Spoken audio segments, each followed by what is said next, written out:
Welcome, Hélène. Hi. Well, there weren't be so many female pianists who recorded the two Brahms concertos as I looked it up.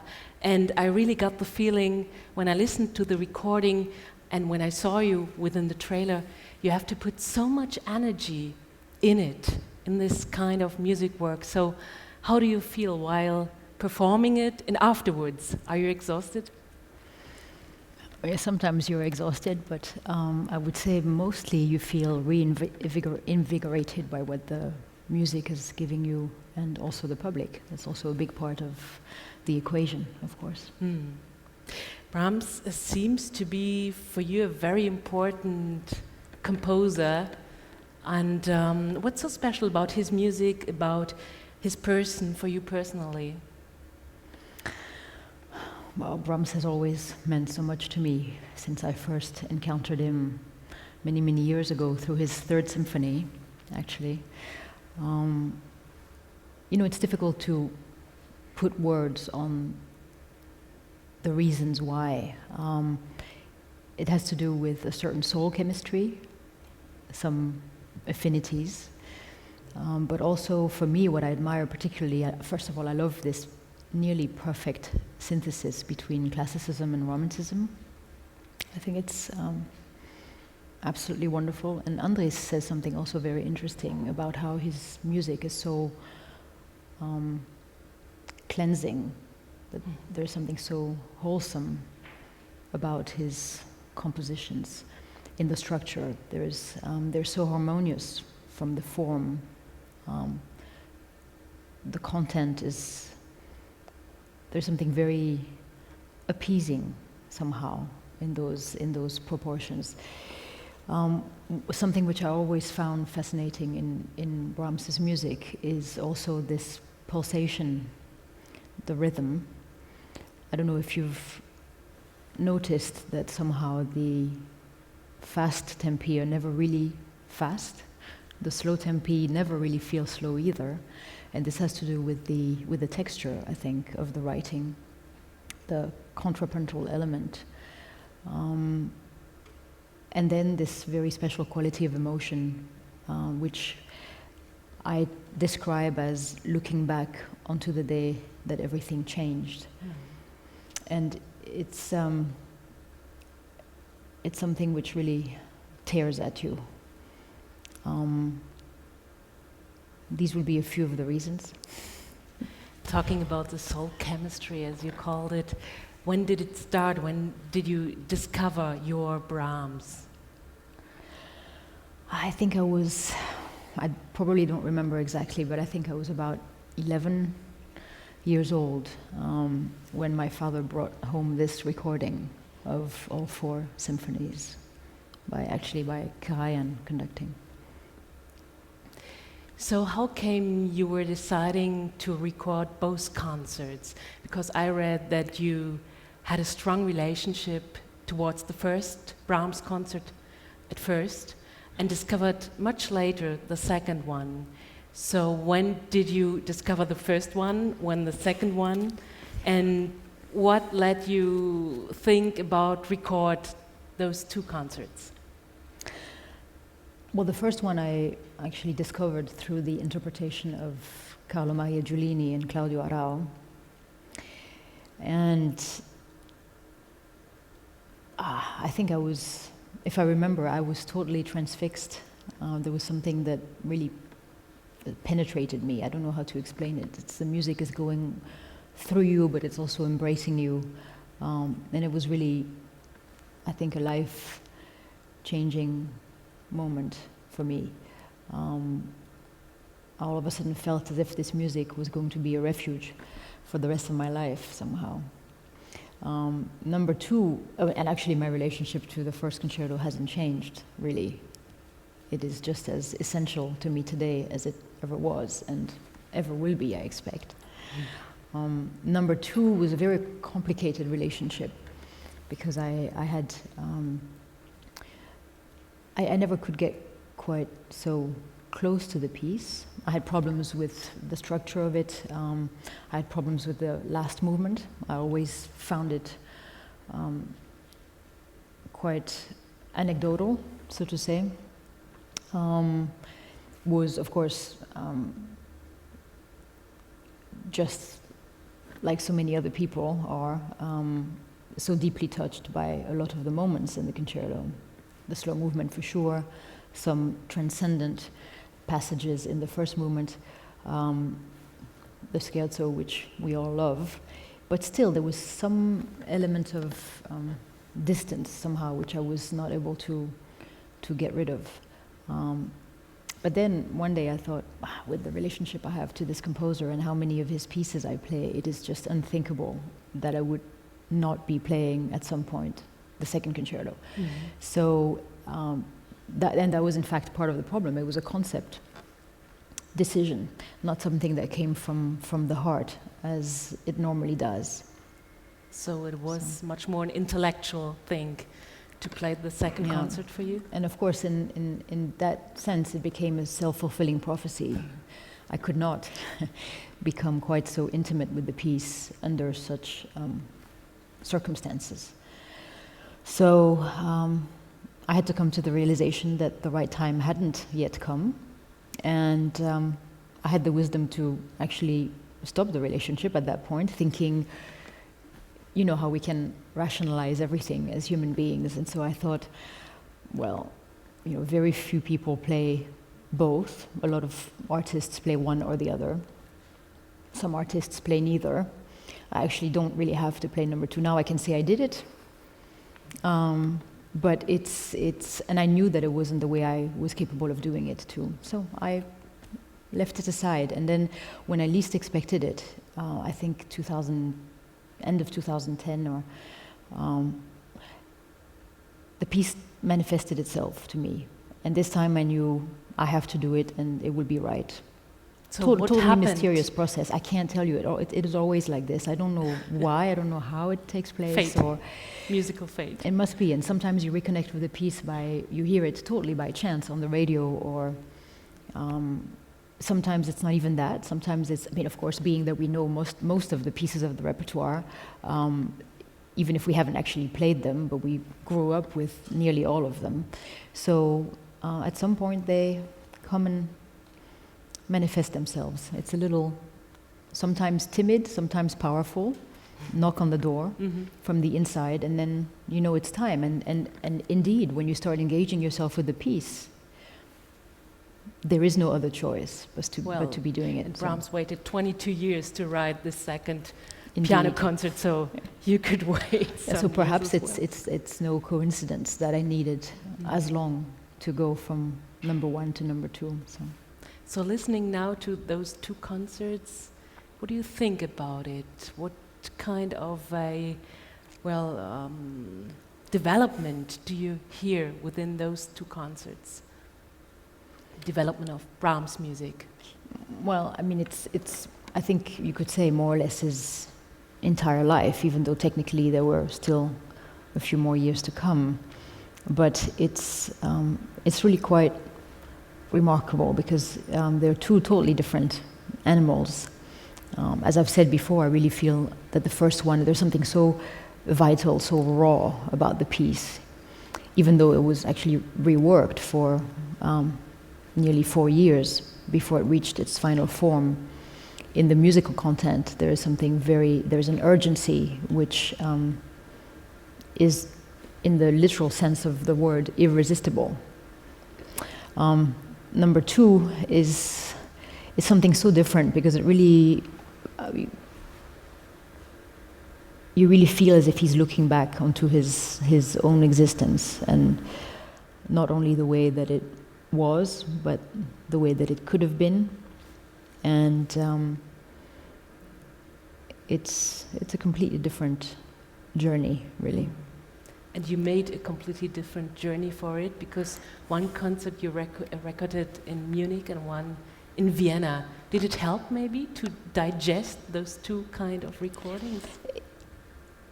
I believe so, because it was premeditated, that it should happen in this way.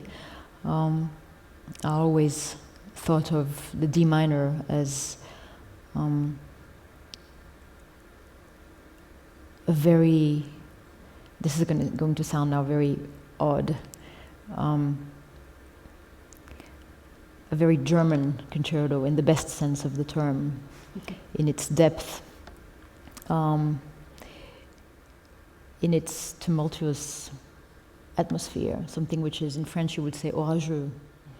The second one is much more Viennese in the character and in the treatment of the sound as well. So I thought it was well. Yes, it was a good match to do it in this way. With, of course, anyway, two of the most wonderful orchestras that you could be hoping for. So. That's right. And let's talk about Andrus Nelson, who is the conductor.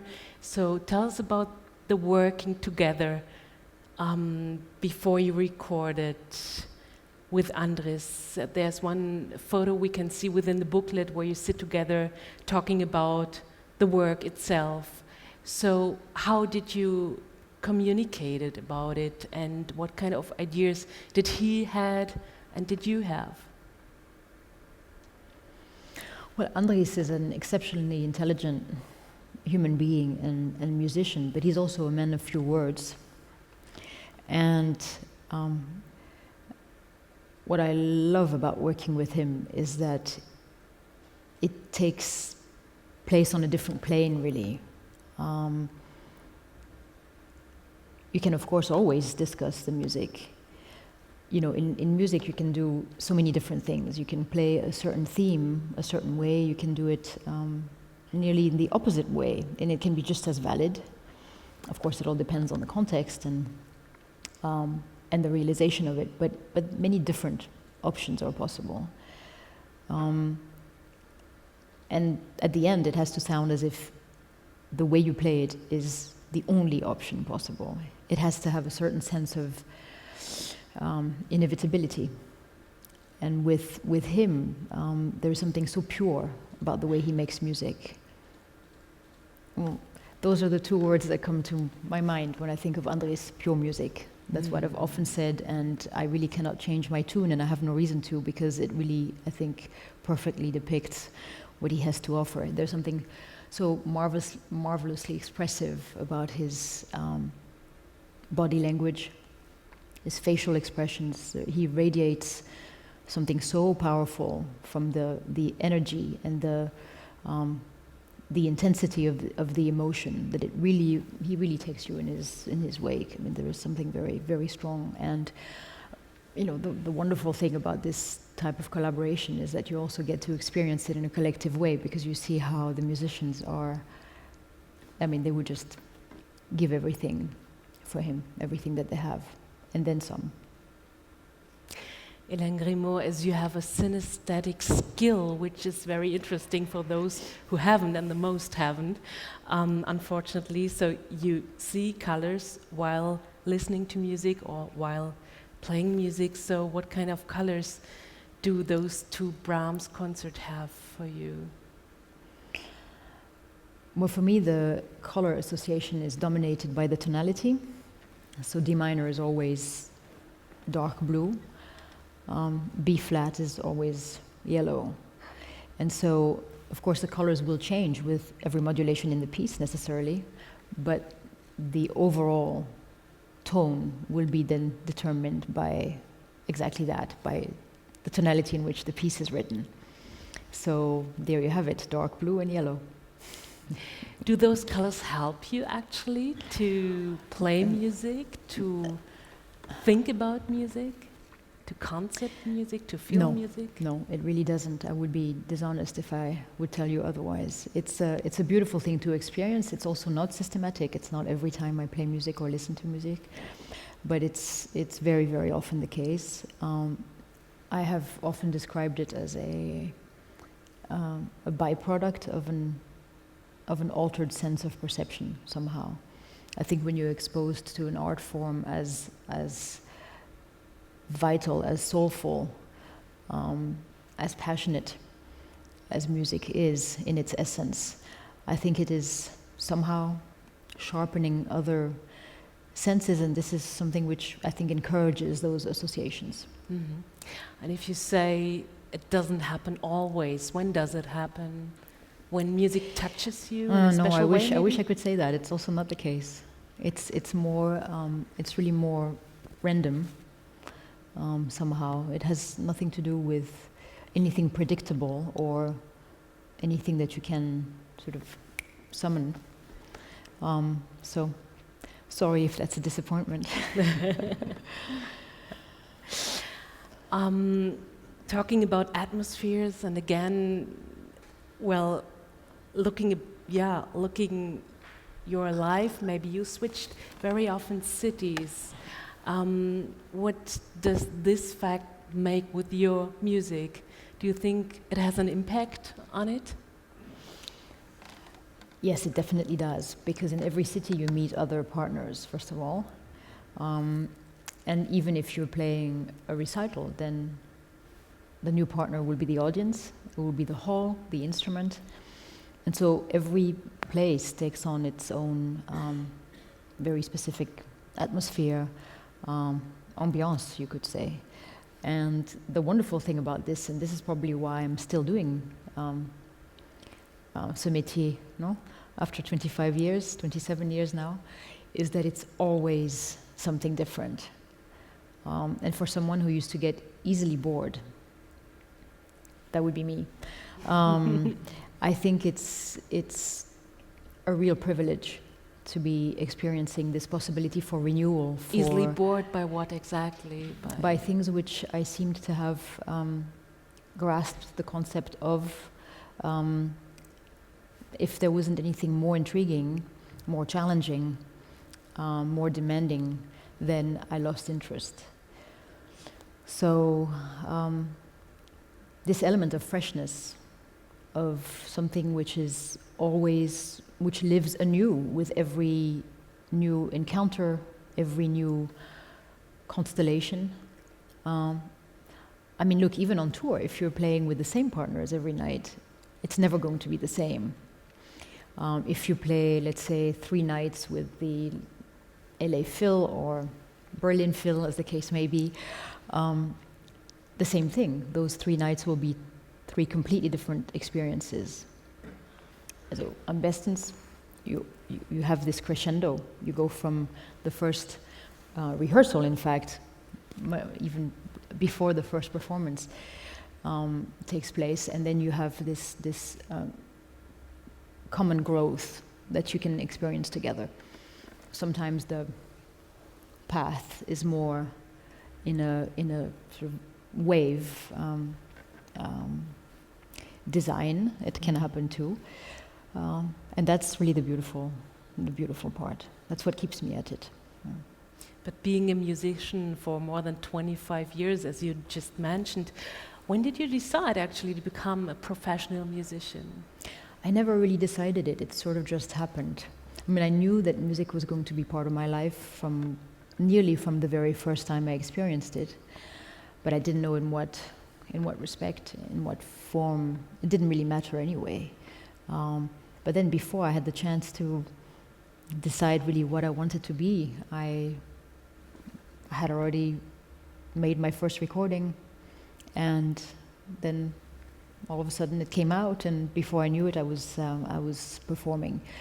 Not to say that I regret any part of it. No, I can imagine. I mean, you were discovered by such beautiful musicians as Daniel Barenboim, for example, and Martha Agrich said, she's wonderful, she has to be a musician, and so many really great musicians gave their, yes, she should do it, so that's what you do. But you have many other interests, we should talk about them a bit later. With what kind of music did you grow up at home? Well, mostly with classical music from the moment I started. Not before that, actually, very little. My parents were not musicians. There were no musicians in the family prior, and but my mother had a very beautiful voice, and she was always singing to me. And somehow, I still think to this day it had something to do with the musical path developing later on. So let's talk about the other Hélène Grimaud, because there are so many beside being a musician. But it's always the same one, though. It's always the same one. That's the secret maybe behind it. But you have many passions beside the music.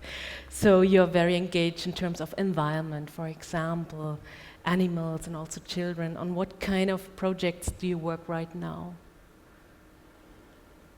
Well, different ones. There's still the Wolf Conservation Center, of course, in New York, and I'm still actively engaged with the organization. As a matter of fact, to the point of going back to New York, to be very precise. I think, well, for those of you who don't know what the wolf conservation is about, it's an environmental conservation education organization. It's a lot of shin at the end of those words. With a twofold mission, which is, again, environmental education on the one hand, because as I've often said, I believe that there is no long-term hope for conservation without education. It's a primordial aspect, because still the main obstacle to wolf recovery is the lack of human tolerance, and so it's very important. But then also something which I always found very essential is this conservation work, the participation in a program which enables wolves' recovery in parts of their original range. And that program is called SSP, Species Survival Plan, and it is run under the auspices of, in the case of the Mexican wolf and the red wolf, by the US Fish and Wildlife Service, the American Zoological Association, and internationally by the IUCN, International Union for the Conservation of Nature. Mm-hmm. And yeah, it's a very, very important cause, I think, not only for me, I think it should be for actually all of us, because, to fight for a healthy environment is really to fight for the possibility of a future for us, for generations to come, really. And in that sense, wolves, we like to call them engineers of biodiversity, and they really are a keystone for larger conservation efforts, because you can't seriously talk about protecting a wide-ranging predator such as the wolf without talking about habitat conservation as well. And then a rapprochement, which I like to make, a correspondence which I like to establish between this aspect of my life and the other one, the musical side of it, is that following the precepts of the German Romantic movement, all these disciplines of our existence take root in a global intuition.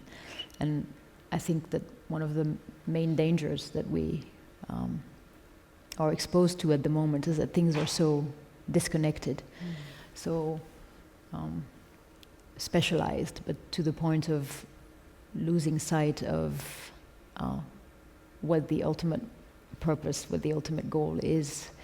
And as long as we keep excluding from our economic choices and scientific choices other living species, being animal or vegetal, then the future will be dark. It will be a dark one. And as the Romantics have always taught us, I feel, writers, poets, composers, the ultimate goal of life should be love in the larger sense too, and there can be no love on the larger level without ecology. It's that simple, really. Absolutely, yeah. You're also a member of the organization Musicians for Human Rights, a worldwide network for musicians and people working in the field of music to promote a culture of human rights and social change. So how do you work exactly for it? Well, you basically seize every opportunity to do something, whatever you may be asked to do, whether it's to participate in a campaign for human rights for various aspects of what human rights can mean, whether it's to play a benefit concert for Amnesty International. There are different possible incarnations of this engagement, and you just try and make yourself available. I mean, it's difficult because, of course, on the one hand, symbolically it's important. On the other hand, when you look at what happens in other parts of the world, then you realize that much more is needed than simply music at the same time. And not just because I'm full of contradictions, but at the same time I feel that music is really responding to a need of our soul, and this need is a need for beauty. And it really is the benchmark, I think. Actually, the two benchmarks I find. One would be the arts, and what we do to encourage them, to support them, to preserve them, to keep them relevant in every aspect of our life. That is one sign of our degree of civilization. And the other one is how we treat animals. So that pretty much, I think, defines our level of how civilized are we, really. Right, so it comes together for you, those two topics. Yes. Hélène Grimaud, thanks for being here, and maybe there are some questions of the audience. So please go ahead. It's up to you. Do you have questions?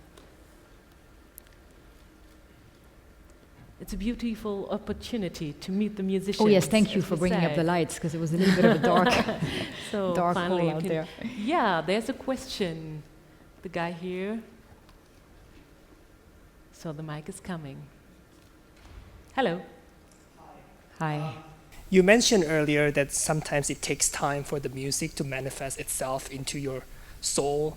So once it arrives, what is the process that you usually do to grab it and then move on and take it?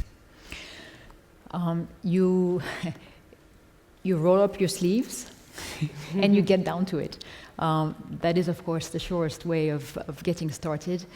But you also, I mean, I feel it's very important, especially as a pianist, because we are so often deprived of our instrument through this life of travel, that you also work on the score, that you read the score, that you play the piece through your mind once you know it auswendig, also by heart, but still you would want to be really doing both. One thing that I always find dangerous for any instrumentalist would be to go into automatic pilot mode, and that is it's a real risk if you practice so many hours that you can no longer be mindful of every minute at the instrument. And it's just simply not really possible. I think they even did studies about this, about how long can you seriously concentrate, and that means having every part of your system fully engaged in the act of working, and that's very, very important. Otherwise, I think you're also more prone to having physical problems. So both are needed. The mental practice, as I like to call it, and then, of course, the physical one as well, because you do need to go to the keyboard and check physical coordinates every now and again. It's not a bad idea. Thanks for the question. Well, actually, sorry.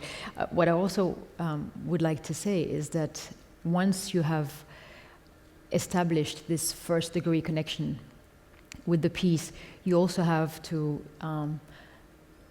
not force it, and that is something which you sometimes realize when you do things on a deadline and you start working. No matter how disciplined people can be, we're all more creative under pressure, and if you wait to that point of no return, then you find that there is no breathing space for the piece. And the very best thing you can do is to actually start learning something or start working on something, ideally before the first deadline is already on the horizon, so that the piece can really develop organically within yourself. And I mean, it's easier said than done in the realities of the programming, but I believe that would be ideal. Sorry for the long answer. Other questions? Please, the lady in the first row.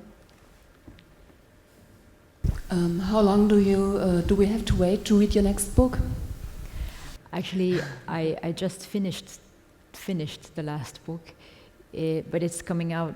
Actually, it came out yesterday, the day before yesterday, in France. And I do not know when it will be translated into German. I hope it will be. I was very, very happy with the work the German Verlag did for the first two, with the quality of the translation. And so I would very much like it if they would take it, but it's too soon to tell. And what is it about? It's called Retour à Salem. And well, it's difficult to describe it, but it's really an ecological plaidoyer. But every other chapter is in fact a story by Johannes Brahms, alias Karl Wirth, and it is something which was difficult to unveil it, but it's investigation, in fact. The starting point being a manuscript which I discovered in Hamburg in an antiquaire, Laden, and then also gleichzeitig with learning or relearning Brahms' Second Piano Concerto, there's this enquête, you say in French, this investigation which then develops. And what I tried to do is this jeu de miroir. How would you say that, jeu de miroir? This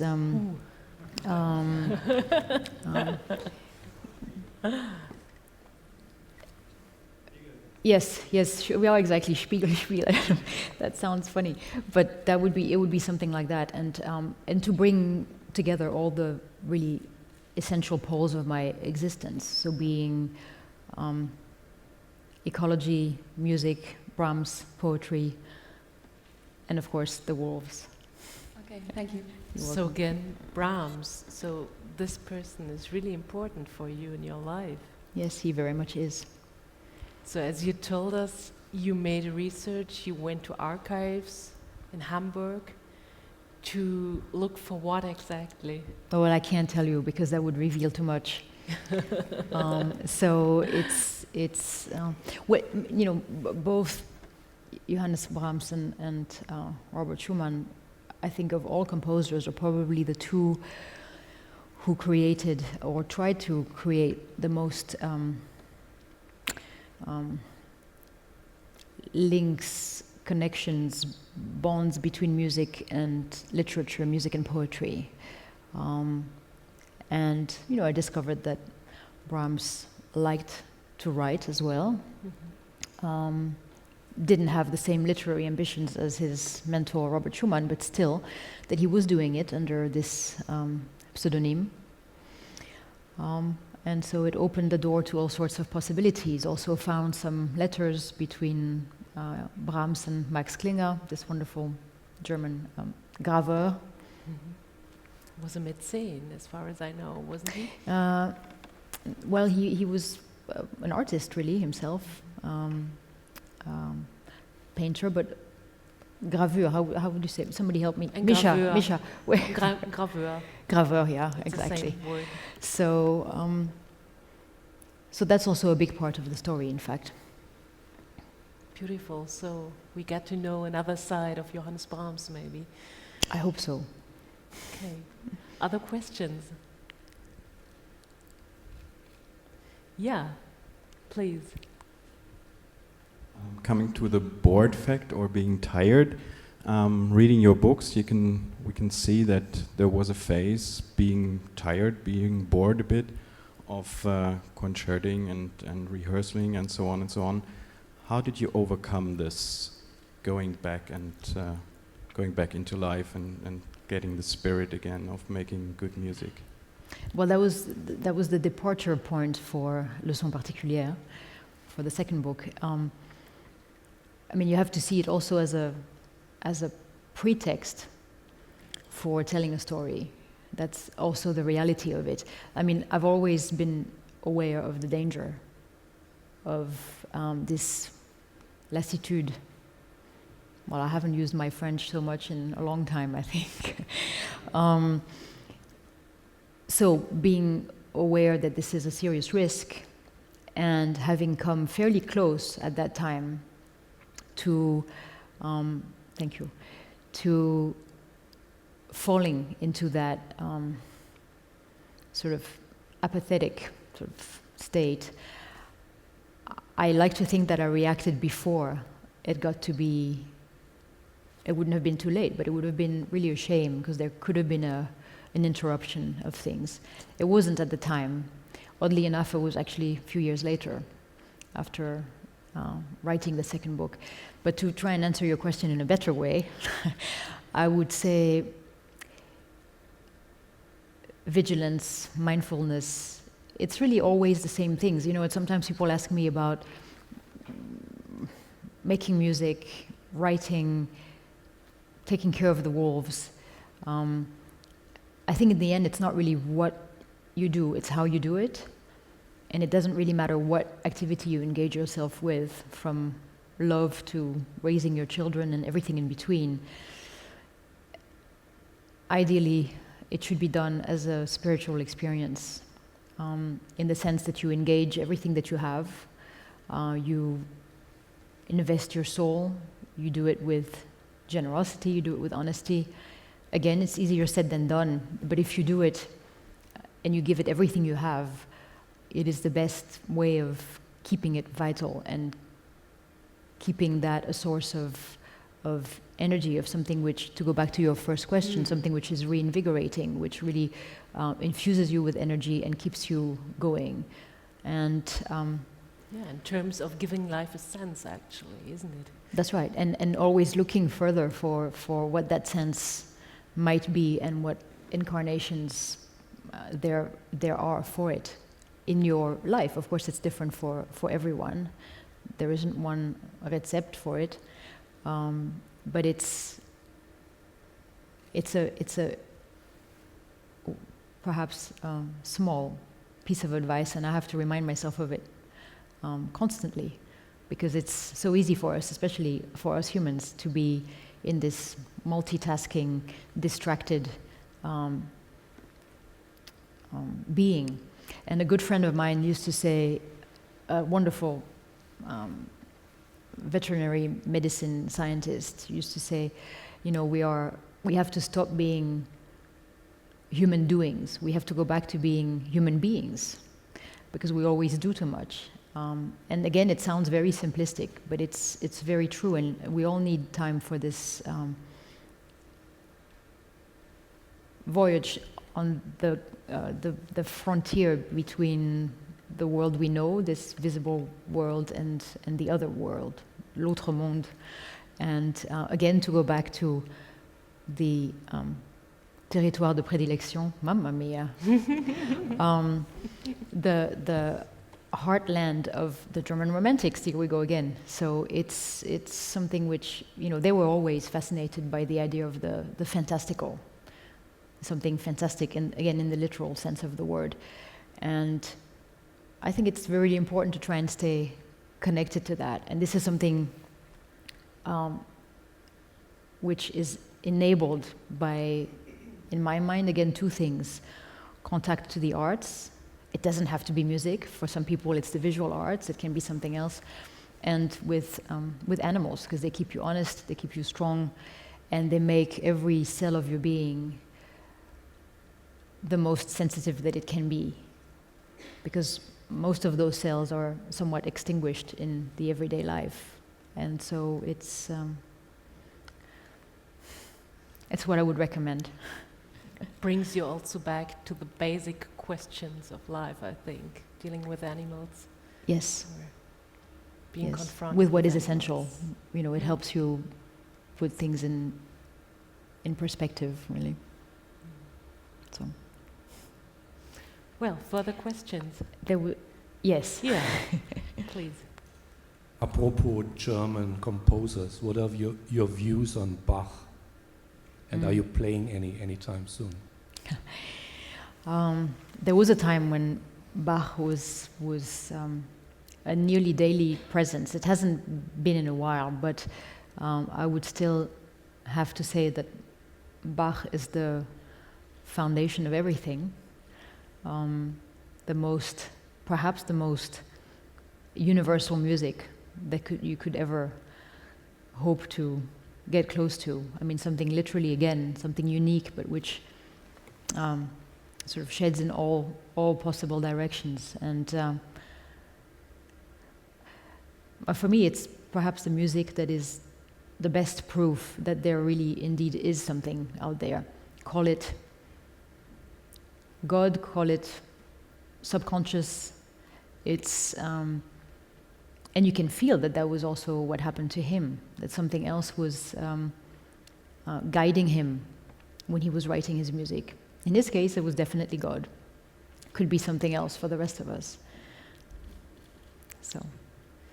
So thank you, Hélène,